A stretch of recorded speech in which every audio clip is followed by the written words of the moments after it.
Dans cette vidéo, les amis, je vais vous expliquer comment analyser rapidement et facilement un graphique en trading forex. Si tu en as marre d'avoir un graphique rempli de dessins, de traits, de trendline, d'indicateurs, etc., je vais t'expliquer comment, sans rien du tout, sans aucun indicateur, tu pourras facilement analyser un graphique, ok? Et en plus de ça, reste très bien jusqu'à la fin de la vidéo, les amis, car j'ai une énorme annonce à vous faire. Et donc, c'est parti.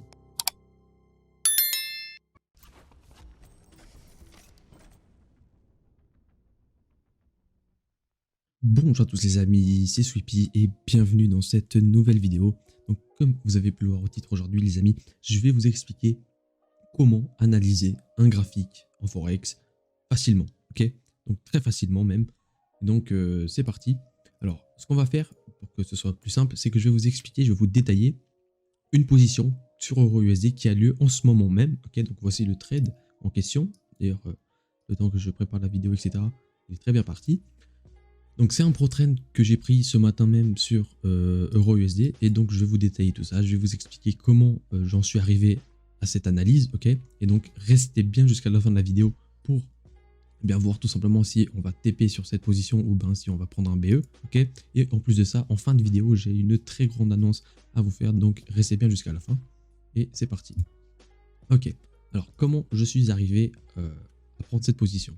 Très simplement, ce que j'ai fait, c'est que première time frame, ok, première unité de temps que j'ai utilisé pour analyser, d'accord, c'est tout le temps les mêmes, c'est le daily, le H4, le M15 comme unité d'analyse, ok. Alors j'ai d'abord identifié ma trend et ma structure en daily, ok, donc c'est à dire que là par exemple on a un high ici, vous voyez, qui est break, donc ce qui me donne une structure bullish avec un low, un high.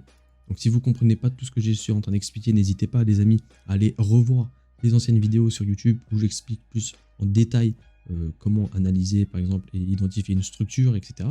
C'est déjà un petit peu plus avancé ce qu'on fait ici, mais voilà, c'est pas non plus sorcier, ok. Donc voilà, ici on a notre structure bullish, boum, on vient à nouveau break ce high. Donc qu'est-ce qui se passe quand on break ce high? Automatiquement on a un nouveau low qui se crée à ce niveau là et un nouveau high qui s'est créé à ce niveau là, ok, boum. Et ensuite, qu'est-ce que le prix fait? Eh ben, il retrace, il retrace, il retrace, il retrace. Ici, on a une réaction, ok, donc potentiellement que le prix, voilà, il réagit sur quelque chose ici, bam. Et maintenant, à quoi on s'attend? Eh ben, on s'attend pas non plus à ce qu'il aille break solo, ok, vu qu'on est bullish, non, on s'attend maintenant à une impulsion haussière, ok, tout simplement pour aller prendre ce high, ok. Voilà, c'est ce à quoi on s'attend avec notre daily. Donc, on peut noter sur un petit bout de papier ou même sur TradingView, comme vous voulez, que sur du très long terme, enfin que sur le long terme en tout cas, sur l'euro, on va être bullish, ok? Donc, à chaque fois qu'on va chercher et qu'on va rentrer en position acheteuse, on sera avec la tendance, ok?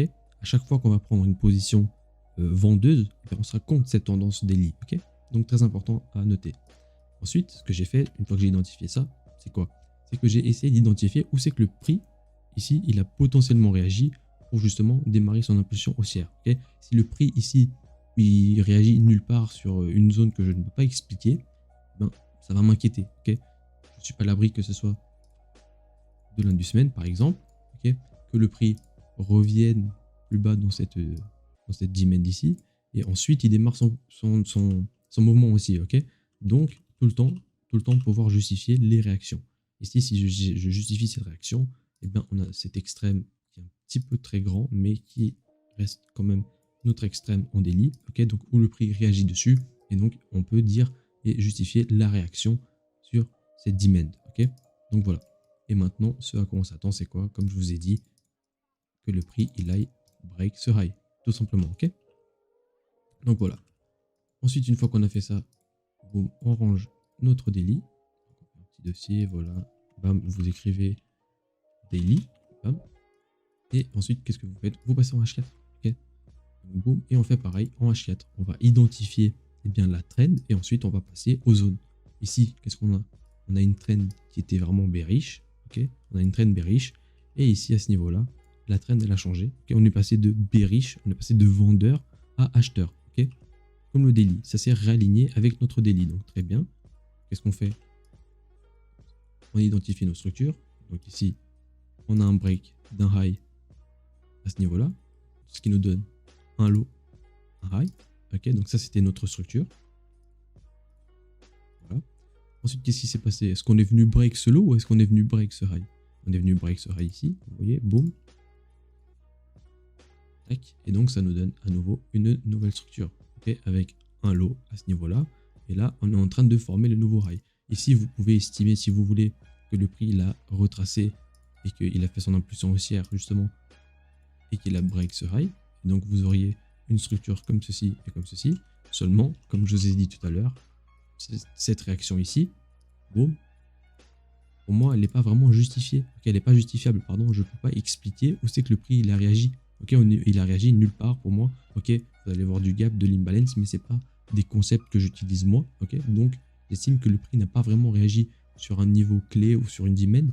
Et donc, pour moi, la leg, elle est toujours comme ceci. Ok, et donc ça, c'est vraiment ma structure en H4. Ok, tout simplement. Et donc, une fois que j'ai identifié, comme le daily, etc., ma structure, qu'est-ce que je fais? Eh bien, je passe aux zones. Okay, donc ici, qu'est-ce que je vois? L'extrême. Ok, beau.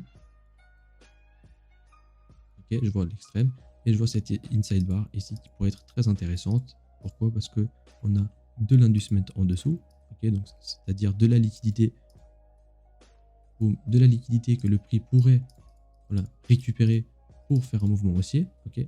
Donc ça, c'est très bien d'avoir ça sous les zones. Encore une fois, c'est des concepts qu'on explique chez Evo, etc. Mais l'inducement, c'est hyper important.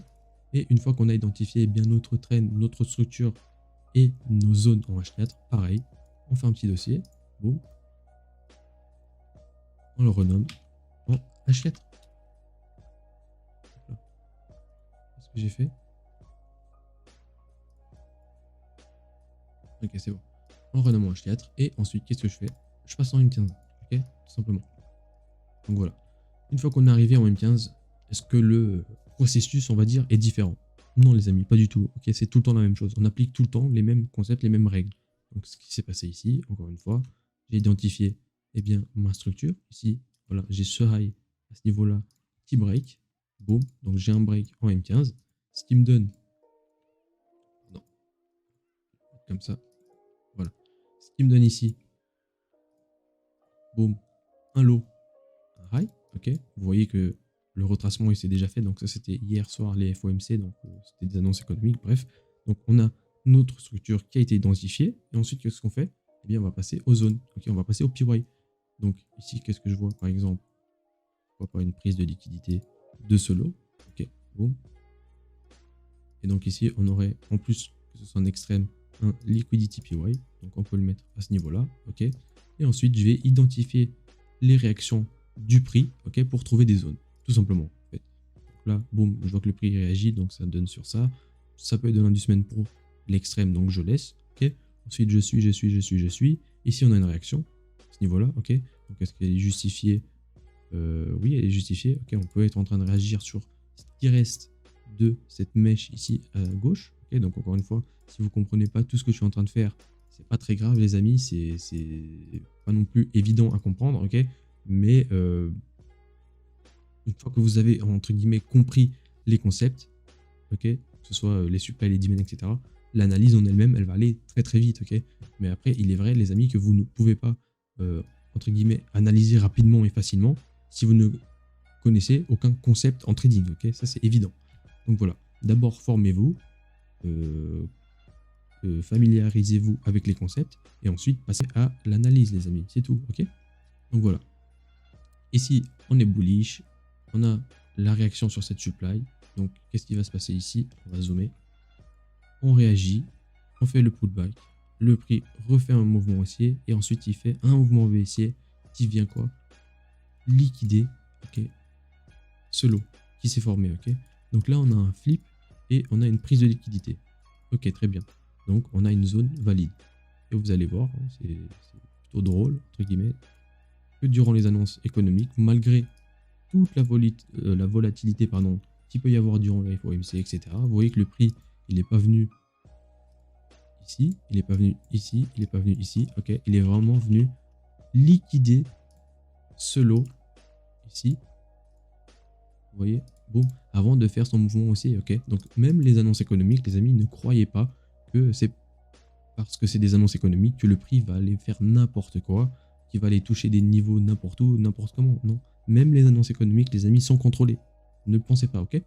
Donc voilà, une fois que on a ça qui a été identifié, oh, voilà, qu'est-ce qui se passe? Donc là, vous voyez, c'est un petit peu le bordel. Donc si vous voulez passer en M5, il n'y a pas de problème. Et en M5, vous voyez, on a cette belle mèche ici, à ce niveau-là, beau, raffiné en M15. Ok, donc voilà. Ici, qu'est-ce qu'on a? Notre structure bullish. Ok, notre extrême qui va nous servir pour potentiellement chercher des achats. Ok, on a une zone de flip qui a été sweep une première fois et une deuxième fois ici. Donc on a ce qu'on appelle un liquidity PY, ok, où le prix a réagi et où on a, j'ai cherché des achats pour la continuation et à ce que le prix vienne break ce high. Ok, donc c'est à chaque fois le même concept. Une fois que vous avez trouvé quel high doit être pris, et ben vous allez prendre vos positions en fonction de ça. Ok, là je sais que c'est ce high qui doit être pris, donc en aucun cas je vais chercher des shorts. Okay, pourquoi je ferais ça? Pourquoi je chercherais des shorts sachant que je suis bullish et que selon la théorie, ce high ici devra être break. Ok, donc voilà. Une fois que j'ai identifié cette zone potentielle pour des achats, qu'est-ce qui se passe? Et bien tout simplement, je passe en une minute, ok, et en une minute, et ben je vais pas non plus placer des ordres d'achat à chaque fois que je vois un mouvement aussi, ok, et bien je vais attendre un modèle d'entrée, ok, je vais attendre un modèle d'entrée. Donc là, je vais pas trop rentrer dans le détail sur le modèle d'entrée car c'est réservé à nos étudiants, à nos membres, ok, mais je vais vous expliquer quand même vite fait, ok, en quoi ça consiste. Donc voilà, on a de la réaction, on a de la supply, ok, boum. Ici, on est pro-trend, donc parmi nos 4 ou 5, je sais plus, modèles d'entrée, on peut choisir un des moins agressifs, sachant qu'on est pro-trend, ok, et qu'on est en train de suivre la tendance. Donc ici, ce que j'ai fait, c'est que j'ai attendu tout simplement que le prix réagisse dans une supply qui la break, et ensuite, j'ai regardé par rapport aux prises de liquidité ce que je pouvais faire, ok, et j'ai pris position sur l'extrême, ok. Donc encore une fois, chez vous, c'est très très simple, soit vous rentrez sur le flip qui a une prise de liquidité, soit vous rentrez sur l'extrême, ou alors vous rentrez sur une chain en M1 pour le plan scalping. Okay, il n'y a pas vraiment d'autres options que ça. Okay, donc voilà. Et ensuite, une fois que le prix, vous voyez, il est venu me déclencher à ce niveau-là, ici,